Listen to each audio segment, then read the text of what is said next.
One of the oldest and most fascinating burial sites on Chicago's north side is the historic Rosehill Cemetery. Founded in 1859, the 350-acre cemetery contains over 200,000 burials, with elaborate mausoleums and stunning headstones throughout the grounds. Many of the graves are over 150 years old and belong to famous politicians, artists, and celebrated figures from Chicago's past. The cemetery also has a long history of hauntings surrounding some of its most frequently visited memorials. Over the years, Rosehill has become a hotspot for paranormal activity, with visitors and staff alike having strange encounters on the cemetery grounds and inside the massive mausoleum where 10,000 people are laid to rest. In this video, I wander through the winding pathways of Rosehill Cemetery in Chicago and explore the haunted stories behind some of its most famous monuments. I also cover some of the cemetery's early history and showcase some of its fascinating structures that still stand today.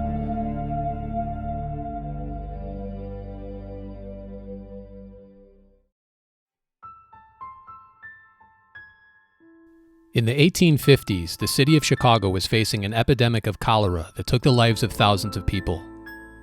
The death rate was high, and the city was running out of room to bury the departed, but that was only part of the problem. Before Rosehill Cemetery existed, those who perished from disease were buried in the old city cemetery along the lakefront in what is now Lincoln Park.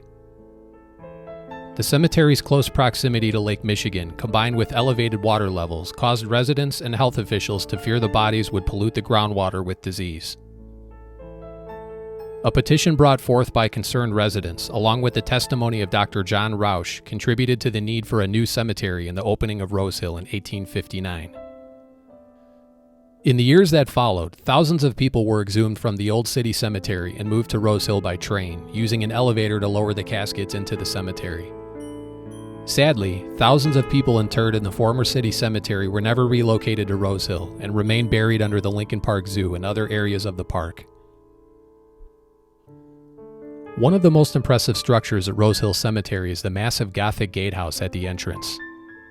The historic limestone entrance and bell tower, built in 1864, was designed by famous architect William Boyington.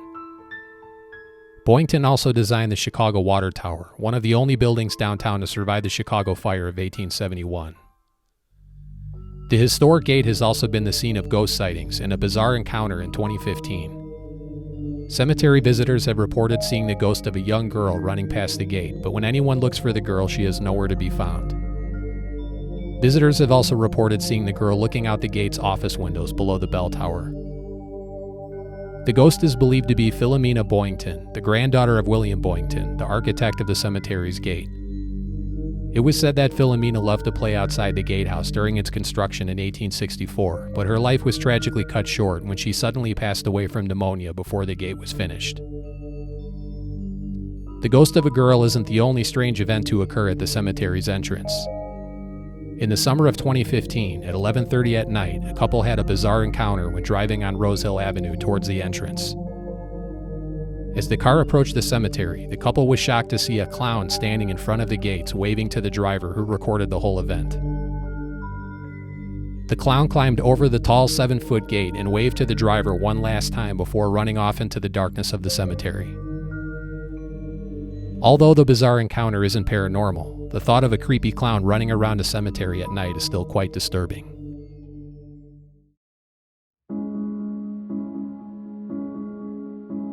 Rosehill Cemetery has thousands of mausoleums, but one that draws a lot of visitors is the one for Jacob Franks. The mausoleum is known not only for the ghost that once appeared there, but also for the infamous murder case behind it. Starting as early as the 1920s, cemetery workers and visitors reported seeing the ghost of a boy near the Jacob Franks Mausoleum. The boy was always seen from a distance, and when anyone tried to approach him, he would disappear. The sightings occurred for decades and continued all the way into the early 1970s before abruptly coming to an end. The ghost was identified as Bobby Franks, a young boy who was the victim of a terrible crime in the 1920s. He was also laid to rest inside the Jacob Franks Mausoleum. On May 24, 1924, Bobby Franks was abducted by Richard Loeb and Nathan Leopold, the sons of two of Chicago's wealthiest families at the time. Loeb ended Bobby Frank's life in a rental car, and the evil duo disposed of the body in a culvert, but it was discovered the next day, along with Loeb's glasses, which were used to prove his guilt in court. Leopold and Loeb were spared the death sentence, but received life in prison for the terrible crime. In 1936, while incarcerated, Loeb was attacked in the prison's bathroom by an inmate wielding a straight razor and died a short time later from his injuries. Leopold was paroled in 1958 and lived out the rest of his life in Puerto Rico until he died from a heart attack in 1971. After Nathan Leopold's death, the ghost of Bobby Franks was never seen again, suggesting his spirit was finally at rest knowing his killers were gone. Rosehill Cemetery has many haunted legends and fascinating graves, but one of the most photographed memorials is the monument for Frances Pearce Stone and her infant daughter. Concealed inside a glass box, the lifelike marble statue was carved in Rome in 1856 and originally sat in the Chicago City Cemetery before it was moved to Rosehill, along with the mother and daughter. One legend says the hand-carved statue is a replacement for an original that was lost at sea on a sunken ship, but that was later proven to be untrue. Another story says the mother died while giving birth to her daughter, but that was also proven to be false. Frances, the mother, passed away in 1854 at the young age of 20, not long after giving birth to her daughter, who was also named Frances. Baby Frances was only 8 months old at the time of her passing. The mother is said to have died from tuberculosis, but the cause of death remains unknown due to the records being destroyed in the Chicago fire of 1871. The glass-encased monument also has a haunted legend behind it. The legend says that on the anniversary of the mother's death, the glass box fills with mist. However, some believe the mist is likely from condensation and changing temperatures. Still though, many people visit the monument on the anniversary, hoping to witness the ghostly mist in the glass box. Another grave in Rosehill Cemetery that draws a lot of visitors is the unique monument for Lulu Fellows. Like the monument for Frances Pearce Stone, the grave features a marble statue concealed in a case to protect it from the elements. Unfortunately, though, the statue was previously left uncovered for many years and suffered damage to the nose and one of the hands. Lulu Fellows was an elocutionist or spoken word performer, but sadly she met a tragic end at a young age. In 1883, she contracted typhoid fever and passed away only 11 days later at the age of 16.